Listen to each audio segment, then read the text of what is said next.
que Satanás no tenga parte ni suerte, donde pueda confiar en tu espíritu para que se haga la obra a la cual tú has destinado esta palabra.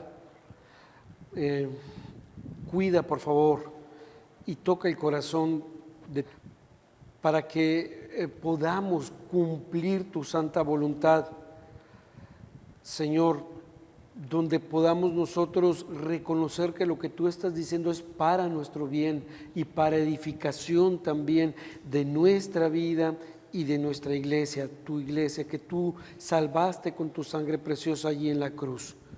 Señor, que siempre tengamos ese pensamiento presente cada día de nuestra vida.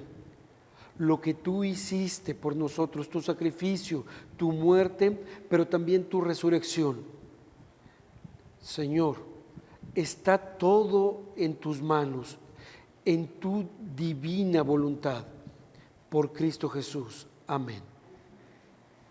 Vamos a ver un poquito, hermanos, en esta mañana, vamos a continuar, voy a hablar un poquito de lo que es el tema de la iglesia. Y hoy quiero hablar de esa responsabilidad que nosotros tenemos para poder restaurar a nuestros hermanos, ¿sí? Una de las funciones que tiene la iglesia es sí animarnos, sí que tenemos que orar unos por otros, hermanos, que tenemos que venir a alabar el nombre de nuestro Señor, que tenemos que obedecer a la palabra de nuestro Dios, en la cual también tenemos que nosotros basarnos en la palabra de nuestro Dios. Es decir, no hay un punto único en los deberes que nosotros tenemos como iglesia. No hay un punto único, hermanos, son varias las cosas, pero entre esas cosas es bien importante poder hacer la función de restaurar en lo que nos sea posible a nuestros hermanos, a nuestras hermanas aquí en la iglesia. Miren, quisiera abrir con este ejemplo bíblico, Ustedes saben que en la Biblia existió un joven, después creció, ¿verdad? Se hizo adulto, que se llamó Marcos. Se llamó Marcos. Vamos a Hechos, por favor, para recordar un poquito, así nada más, de pura pasada. Él me va a servir solamente de introducción, Hechos capítulo 15. Hechos capítulo 15, versículo 36. Pablo ya había hecho su primer viaje misionero, había regresado y había sucedido el concilio en Jerusalén. Iban a iniciar su segundo viaje misionero, A partir del versículo 36, les digo, me sirve a mí como introducción, no es que me vaya a basar en este pasaje. Después de algunos días, Pablo dijo a Bernabé: volvamos a visitar a los hermanos en todas las ciudades en que hemos anunciado la palabra del Señor para ver cómo están. Y Bernabé quería que llevaran consigo a Juan, el que tenía por sobrenombre Marcos, pero a Pablo no le parecía bien llevar consigo al que se había apartado de ellos desde Panfilia y no habían ido con ellos a la obra. Y hubo tal desacuerdo entre ellos que se separaron el uno del otro. Bernabé, tomando a Marcos, navegó a Chipre, y Pablo, escogiendo a Silas, salió encomendado por los hermanos a la gracia del Señor y pasó por Siria y Cilicia, confirmando a las iglesias. ¿Qué había pasado con Juan Marcos? Miren, en el primer viaje misionero, en las primeras de Cal, apenas estaban iniciando el primer viaje, apenas habían iniciado el primer viaje misionero, no habían llegado ni a la mitad siquiera, o sea, apenas iba iniciando. Y bueno, pues este Juan Marcos se echa para atrás y dice: no, pues dijo mi mamá que siempre no. Y él se regresó. A Pablo como que le dio un poquito de cierto molestia eso que había hecho Juan Marcos. Él estaba en ese momento todavía algo joven. Hicieron su primer viaje misionero, lo terminaron con todos los vaivenes que ustedes han de saber que sucedió. Ahí están Hechos, si lo quieren saber, capítulo 12, 13, 14. Y bueno, se termina ese primer viaje misionero. Les digo, sucedió el concilio en Jerusalén, iban a iniciar el segundo y resulta que de nuevo quería ir Juan Marcos, quería ir de nuevo. Y le dice Bernabé, Bernabé era tío de Juan Marcos, pues vamos a llevarlo. No, dice Pablo, no, ya una vez no la hizo, no quiero que nos la vuelva a hacer. Y fíjense, esta pareja de Pablo y Bernabé, tan fuerte que habían sido, tantas cosas que habían pasado, por la situación del sobrino de Bernabé, se deshizo esa sinergia, ese equipo que habían hecho, ¿no? Y hubo una molestia, sí, hubo un tal desacuerdo entre los dos. Y así pasaron los años. Se había equivocado Juan Marcos, pero pasaron los años. Pablo ya era más anciano y vuelve a aparecer en escena nuevamente Marcos. En Colosenses, capítulo 4, Juan Marcos, les digo, me sirve a mí como una introducción a lo que quiero decir. Colosenses, capítulo 4, versículo 10. 4:10 dice, se estaba despidiendo aquí en la carta Pablo a la iglesia de Colosas y dice, está mandando los saludos de despedida, ¿no? Aristarco, mi compañero de prisiones, os saluda, y Marcos, el sobrino de Bernabé, acerca del cual habéis recibido mandamientos, si fuera a vosotros recibirle. Algo pasó en la vida de Juan Marcos, ya había madurado, para este entonces ya era ahora sí una persona adulta, y Pablo ya era ya estaba acercando sus últimos días. Pero aquel hombre que había abandonado la obra de Dios y por cuya causa se separaron del equipo Bernabé y Pablo, se dividieron, ahora años después vuelve a aparecer Juan Marcos y colaborando con Pablo. Segunda carta a Timoteo, capítulo 4. Versículo 11, también se está despidiendo aquí en esta carta Pablo de Timoteo. Ya era anciano Pablo y sabía que su final estaba cerca. Versículo 11, solo Lucas está conmigo, toma a Marcos y tráele contigo porque me es útil para el ministerio, me es útil. Una persona que en su momento había abandonado la obra, años después se había recuperado, se había resarcido, y hoy vemos que Marcos era una persona que era útil para Pablo en la obra del Señor. Hermanos, creo que todos nos equivocamos, todos, pero a veces somos demasiado duros en nuestra exigencia, en nuestro juicio sobre las personas, en este caso sobre los hermanos. Estamos hablando del tema de la iglesia. A veces somos demasiado duros y a veces somos demasiado blandos. Miren, creo que los extremos hacen daño. Hay iglesias donde se pasan en su juicio sobre las personas y por toda causa quieren enjuiciarles, aún por cosas pequeñas, ¿sí? Quieren hacer un gran juicio sobre ellos y a veces hasta los llegan a exhibir, algo que pudiera haber sido un secreto y que pudiera haber quedado allí solo entre los implicados, se hace del conocimiento de todo el pueblo. Y quieren enjuiciar por todo. Hay iglesias que se van al otro extremo, ¿sí? No enjuicios, no juzguéis para no ser juzgados, es el pretexto de ellos. Y permiten que llegue a suceder toda clase de libertinaje dentro de la iglesia sin que exista disciplina alguna. y llegan a caer como el caso de la iglesia de Corinto, que permitían de todo, ¿sí? Y permitían que hasta un hijo estuviera con la mujer de su padre, ¿sí? O sea, se van completamente a los extremos. O es demasiada la disciplina o la disciplina está demasiado relajada. Y a veces nos ocurre, hermanos, que cuando alguien de la iglesia ha caído en alguna situación, a veces nosotros le enjuiciamos de más.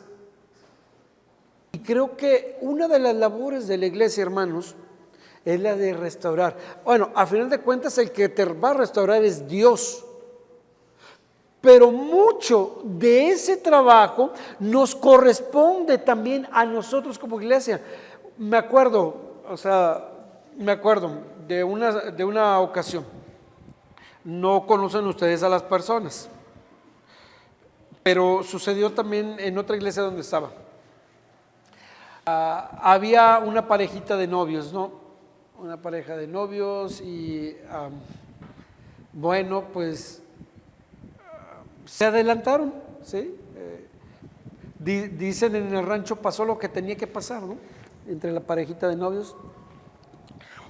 Y me acuerdo que en la iglesia los pasaron al frente, ¿no? Ella llore y llore, avergonzada, y él pues ni modo, tuvo que hacerse responsable y pues, ¿saben qué? Pues nos equivocamos, ofendimos a Dios, pero también en la iglesia, les pedimos que nos perdonen, que nos disculpen.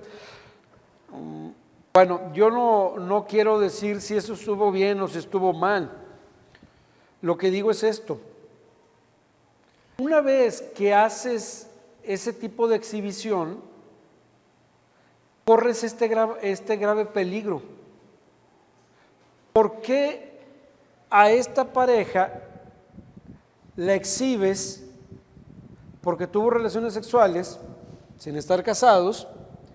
¿Y por qué al que es chismoso o al que causa divisiones o al que dice mentiras o al que defrauda, o por qué no? No lo dice la Biblia, ¿verdad? Es una expresión muy nuestra, pero o todos coludos o todos rabones. O sea, la cuestión es que si tú lo vas a hacer una vez, ese tipo de exhibición, tienes que medir con la misma vara. ¿Me estoy explicando? Ahora, pudiera ser, porque alguna vez también me tocó ver eso, pudiera ser que a lo mejor la parejita o la pareja de novios se siente tan mal que de ellos son los que dicen, de ellos salió, y dicen, ¿saben qué? Nos equivocamos, hemos ofendido a Dios, ¿sí? Y queremos pedir una disculpa al Señor y a la iglesia. De ellos salió. Bueno, está bien, es válido, de ellos salió, ¿sí? Lo que yo digo es esto, que a veces como iglesia, algunas ocasiones, estoy hablando en un sentido muy general, hablando iglesia en un sentido muy general, ¿no? En algunas ocasiones, algunas cosas las hacemos muy grandes y otras cosas que son importantes no les damos la importancia. ¿Estoy explicando?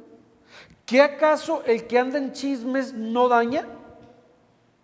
Incluso te podría decir que el que anda en chismes llega a dañar más a la iglesia, a perjudicar y a causar más problemas y pleitos en la iglesia que alguien que tuvo relaciones sexuales. No estoy justificando a esa pareja, no me vayan a malinterpretar. Lo que estoy diciendo es que algunas cosas las enjuiciamos de más y algunas cosas les damos menos importancia. ¿O no? Una de las labores de la iglesia, hermanos, es la de restaurar. Dios ha enseñado a través de su palabra que tenemos nosotros la función de poder ayudar al que ha caído, ¿sí? De deber ayudar al que ha caído, que no destruyamos a esa oveja, que no la destruyamos, por el contrario, que le ayudemos a que se vuelva a levantar. Es algo que Dios nos pide a nosotros. Miren, Romanos capítulo 14. Versículo 19. Así que sigamos lo que contribuye a la paz y a la mutua edificación. No destruya la obra de Dios por causa de la comida, porque algunos eran débiles y si veían a alguien comiendo algo que no era correcto, luego saltaban los demás, ¿no? Capítulo 15. Así que los que somos fuertes debemos soportar las flaquezas de los débiles y no agradarnos a nosotros mismos. Cada uno de nosotros agrade a su prójimo en lo que es bueno para edificación, porque ni aun Cristo, pero es para edificación, agradar para edificación, en lo que es bueno para edificación, porque ni aun Cristo se agradó a sí mismo, antes bien, como está escrito, los vituperios de los que te vituperaban cayeron sobre mí. En Gálatas capítulo 6, versículo 1. Hermanos, si alguno fuere sorprendido en alguna falta, vosotros que sois espirituales, los que aparentemente somos maduros, restauradle con espíritu de mansedumbre, considerándote a ti mismo, no sea que tú también seas tentado. Sobrellevad los unos las cargas de los otros y cumplid así la ley de Cristo. Esta es una de las labores que tiene que hacer la iglesia constantemente. Hermanos, ¿qué acaso no existen personas que no caigan en alguna iglesia? En todas las iglesias. ¿Podríamos decir que sucede cada 5 años? No. ¿Podríamos decir que sucede cada año? No. Constantemente en la iglesia, en cualquier iglesia, siempre va a haber gente que estemos batallando. No debemos destruir la obra de Dios por la que Cristo ha muerto. ¿Se acuerdan del caso de Pedro, el apóstol? ¿Falló? Sí. ¿Cristo lo sabía que él iba a fallar? ¿Lo destruyó? No. ¿Lo pisoteó? ¿Lo hizo menos? ¿Lo humilló? No, no fue así. ¿Se acuerdan cuando Cristo le adelanta a Pedro? Pedro, Satanás me ha pedido para zarandearte como trigo. Cristo no le dice, pero yo no le di permiso. No le dijo eso el Señor Jesús. Le dijo, pero yo he rogado que tu fe no falte. O sea, Cristo no le dijo, yo he rogado que no suceda eso. No, dice, yo he rogado que tu fe no falte. O sea, lo vas a vivir, Pedro, pero vas a seguir adelante. Y luego dice, y una vez vuelto, dijo algo bien importante el Señor Jesucristo. ¿Alguien se acuerda qué fue lo que le pidió a Pedro? Yo he rogado que tu fe no falte. Y una vez vuelto tú, ¿alguien se acuerda qué dijo? Confirma a tus hermanos, porque el Señor Jesucristo sabía que los demás también iban a padecer esa duda, esa tristeza por lo que habían visto que había sucedido con su Salvador, con su Mesías, con su Maestro.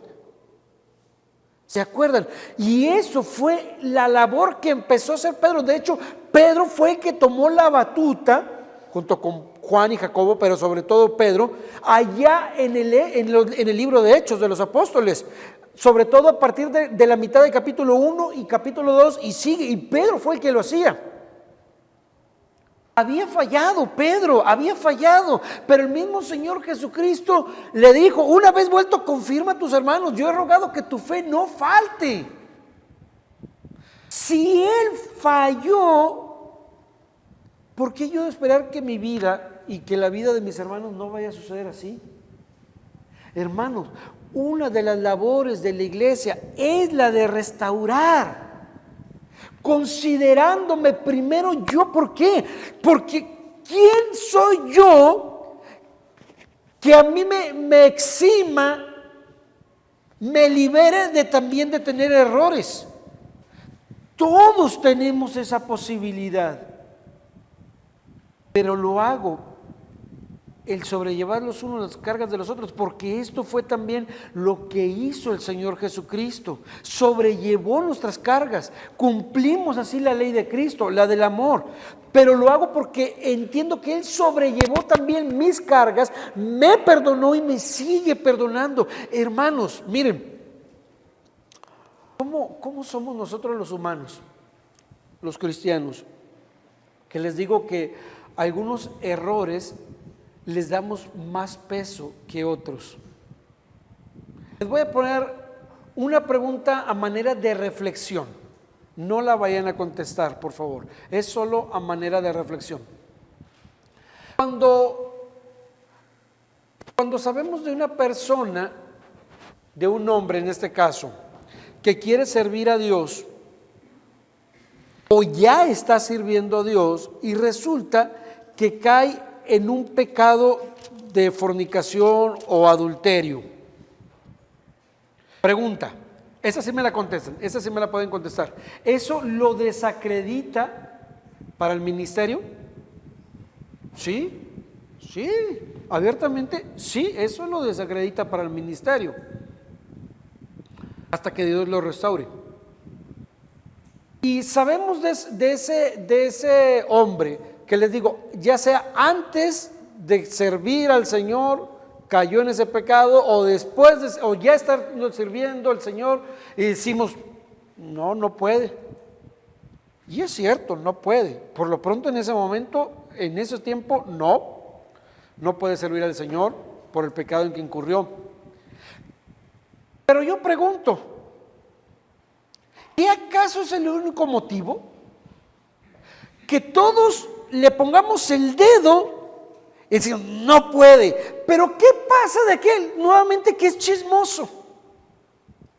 ¿Qué pasa de aquel que trata mal a la familia? ¿Qué pasa de aquel que no provee para la familia? ¿Qué pasa de aquel que trata mal a las ovejas? O que anda en mentiras, o que defrauda a las personas, que anda de tranza, que anda viendo pornografía, que anda causando disensiones. ¿Por qué a ese no? A ver, bíblicamente hablando, ¿eso lo desacredita? También. ¿Por qué nos encanta a nosotros los cristianos tomar un solo error, restregarlo en la cara, ponerlo en lo máximo de lo peor a la persona y los otros errores no? Estamos mal. Ahora, yo no estoy justificando al que hizo tal cosa. No lo estoy justificando. Lo que estoy diciendo es que tenemos que ponerlo todo en la balanza y no pensar que pesa más que y que esto es más importante que Nuevamente, no estoy justificando este error. Además, dejémonos del que es siervo o del que quiere servir. Una persona común de la iglesia, de la congregación, ella o él, cayeron en ese pecado de fornicación. No lo acabamos, hermanos. No lo acabamos. Y si lo podemos exhibir delante de la iglesia, mucho mejor. Nuevamente, y el que comete tal o la que comete tal error, ¿qué pasa? O sea, ¿por qué este error lo magnificamos? Hermanos, la iglesia está para restaurar al que ha caído con la palabra de Dios. Con la palabra de Dios. No estamos para destruir a la oveja. No estamos para exhibir a la oveja. Estamos para restaurarle, para ayudarle. El que ríe, reímos juntos. Si llora, lloramos juntos. Si se duele, nos dolemos juntos, hermanos. Eso se trata de restaurar e ir con la persona, no exhibirlo, no hacerlo delante de todo el mundo. No, voy con la persona. ¿En qué te puedo ayudar? Estoy llorando por ti. Lo personal, cuando yo he sabido algo de alguna situación de Maranata, del TBJ, de Emanuel, donde estábamos antes, del Divino Salvador, del pueblo, si yo como pastor, o aunque no sea el pastor, llego a saber algo, o me lo llegan a contar, yo no tengo por qué estarlo diciendo a los demás, por qué estar exhibiendo absolutamente a nadie. Mi labor como cristiano y más todavía como pastor es ayudar a restaurarse, sea cual fuere la caída que haya sufrido la persona, el error que le quieras llamar. No significa que yo tenga la capacidad de resolver el problema de esa persona, pero significa que lo que esté en mis manos, en lo que esté en mí, poder ayudar a la persona. Si no le puedo ayudar de más, tampoco lo voy a destruir o la voy a destruir, tampoco. Se trata, hermanos, que es una labor bien importante. Hace poco, 2, 3, 4 meses me acusaban, no voy a decir quién, poco, ¿verdad? ¿Qué acepta que vaya ese hombre ahí en la iglesia o esa pareja ahí en la iglesia? Si están mal, me acusaban. Yo digo, entonces, ¿los tengo que correr o qué? Los tengo que correr a cada uno porque tenga sus errores. Mientras no estén perjudicando a la iglesia, mientras no estén metiendo cizaña en la iglesia, dividiendo la iglesia, mal aconsejando a la iglesia, oigan, pues todos los que venimos aquí, todos venimos con problemas. Y se trata de que voy a correr a esa pareja, hermanos, no hombre, entonces yo también me tengo que salir y tengo que correr a varios de ustedes también. ¿O no es así? Más que para tonto no se nace. Perdón, para tonto no se estudia, se nace. No podemos tomar ese tipo de posturas. Yo como pastor y como hijo de Dios tengo que esperar al tiempo para que la persona en su comunión con el Señor, en su responsabilidad con el Señor, sea restaurada por medio de la palabra, por el Señor, por las enseñanzas, por el compañerismo y la oración de la iglesia.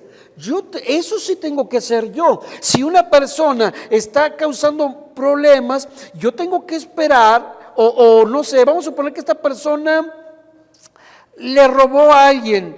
Pues mi labor es esperar y ayudar para que esa persona cambie, sea restaurada por el Señor, darle su tiempo. Lo que sí me corresponde a mí es, mientras esa persona es restaurada por el Señor, por lo pronto yo no le entrego ninguna responsabilidad. No le voy a poner como maestro o como maestra, o como dirección, o como, no sé, de algo. No le puedo dar esa responsabilidad.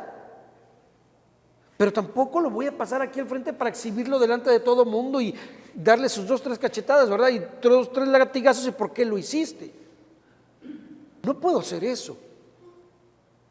Ahora, yo entiendo que hay de problemas a problemas, hay de pecados a pecados, y hay algunos que sí preferiría mejor no tenerlos aquí. Por decir, si aquí en la iglesia hubiera un violador o un pedófilo, ¿saben qué? Ahí sí, con toda la pena del mundo, pero preferiría mejor que no estuviera en la iglesia. Ojalá que Dios lo restaure, pero en otro lugar, no aquí en Maranata.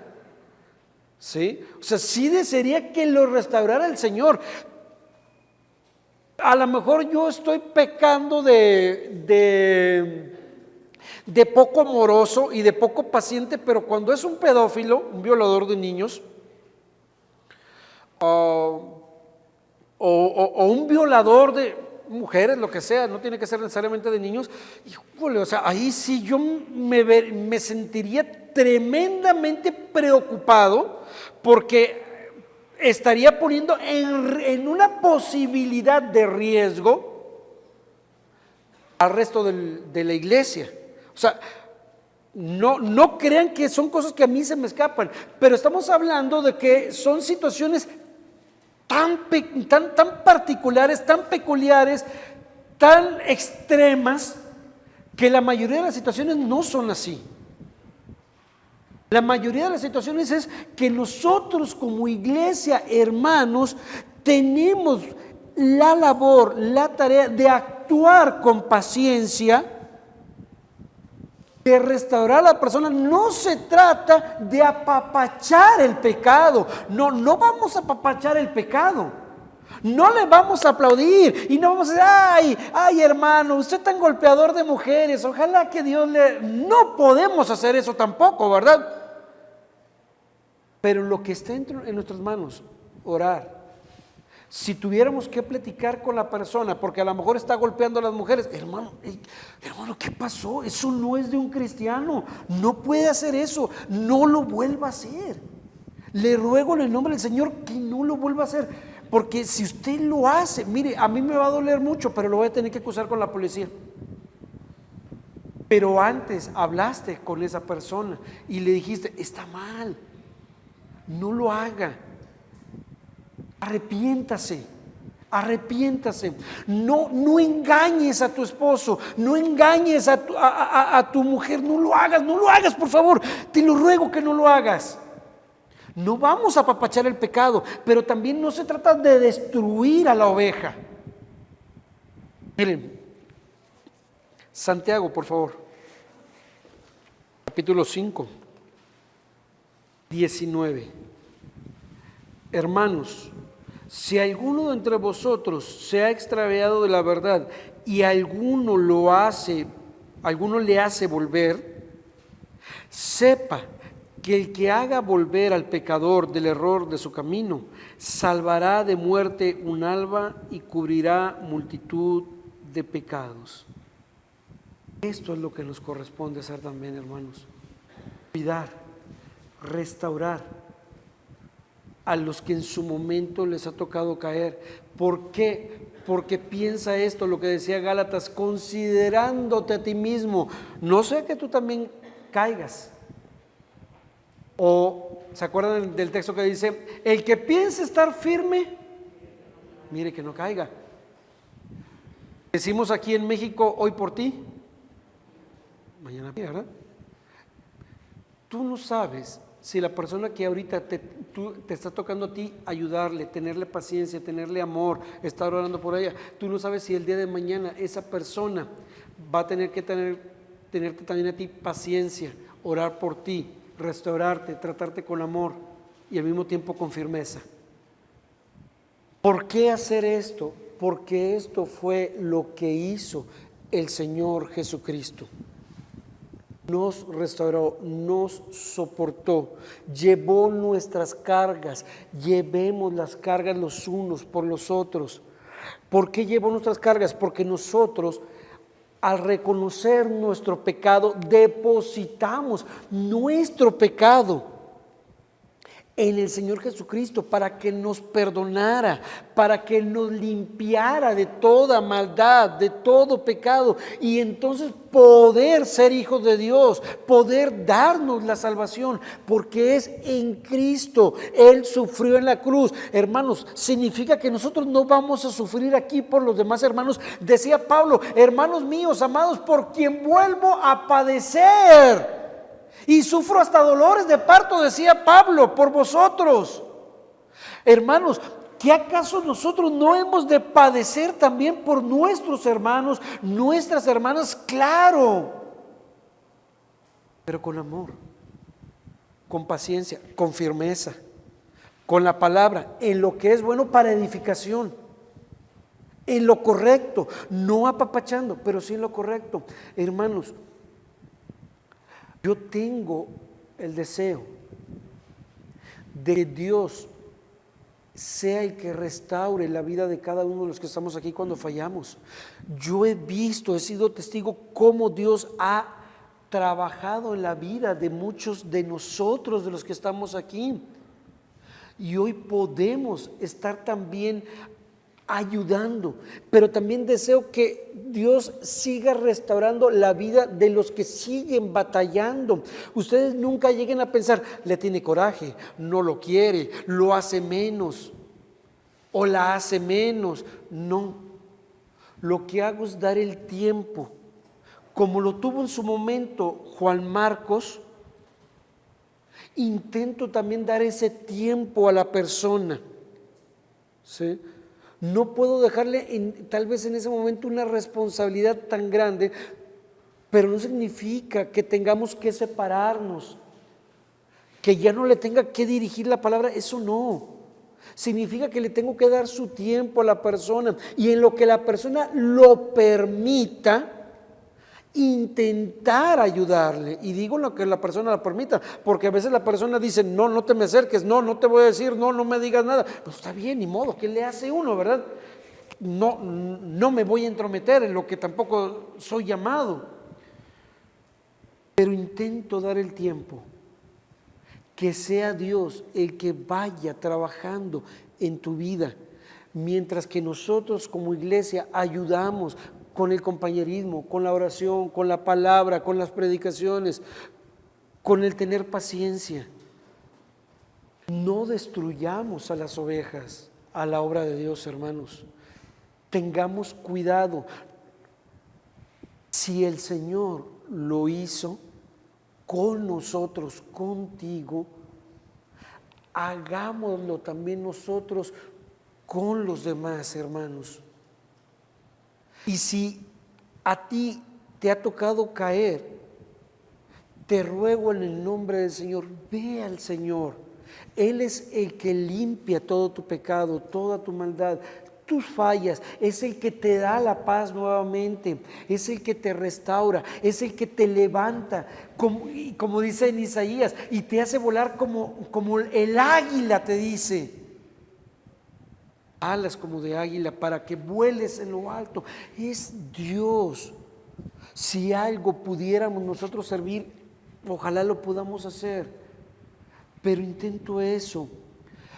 Me encantaría que cuando una vez Dios ya lo esté haciendo en tu vida, tú también entregues esa parte de tu vida entonces también en el servicio de la iglesia, para el Señor. Me encantaría que así sucediera. Juntos seguir adelante. Juntos pasar las pruebas, las tentaciones, las dificultades que nos pone esta vida. Hemos hablado acerca de cómo debe de ser el amor, de que no importa todo lo que hagamos, sino el amor que nos debemos de tener unos con otros y en lo que hago también para el Señor.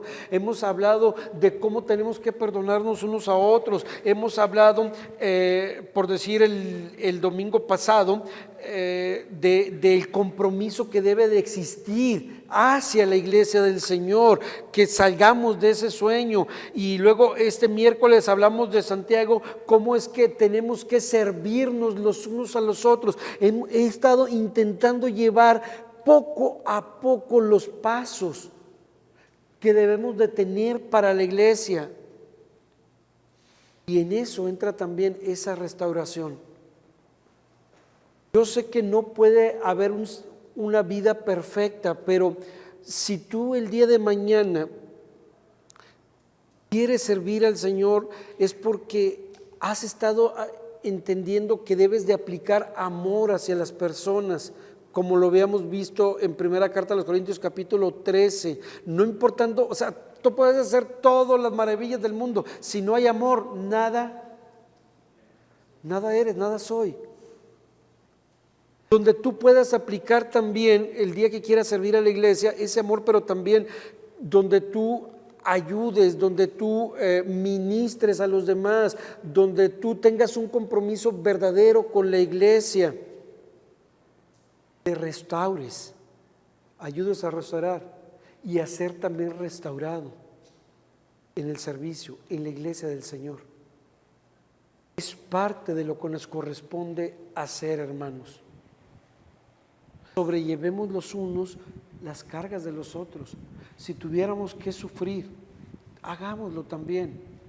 Si tuviéramos que padecer por los hermanos, hagámoslo también.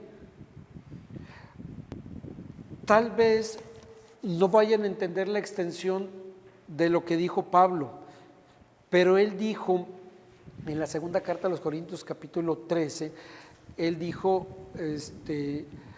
que por amor él estaba dispuesto a entregar todo, a dar todo, ¿sí? Por amor a los hermanos. Pero él termina diciendo en ese texto, aunque amándoos más, he amado menos. Puede llegar a suceder eso. Hermanos, no hagamos más grande un pecado que los otros, pero tampoco no hagamos más chiquitos unos pecados que otros. Tenemos que ser justos y tratar como lo dice la Biblia, porque así lo hizo el Señor Jesucristo.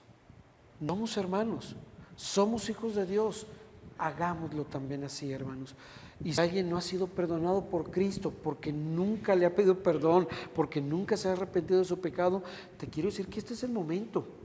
Hoy ya es el momento en que tienes que ir al Señor Jesucristo y por el sacrificio que Él hizo por ti en la cruz, pedirle perdón, arrepentirte de tus pecados, pedirle al Señor que limpie tus pecados, te dé la salvación, que te cambie, que te ayude a odiar lo que has hecho de malo.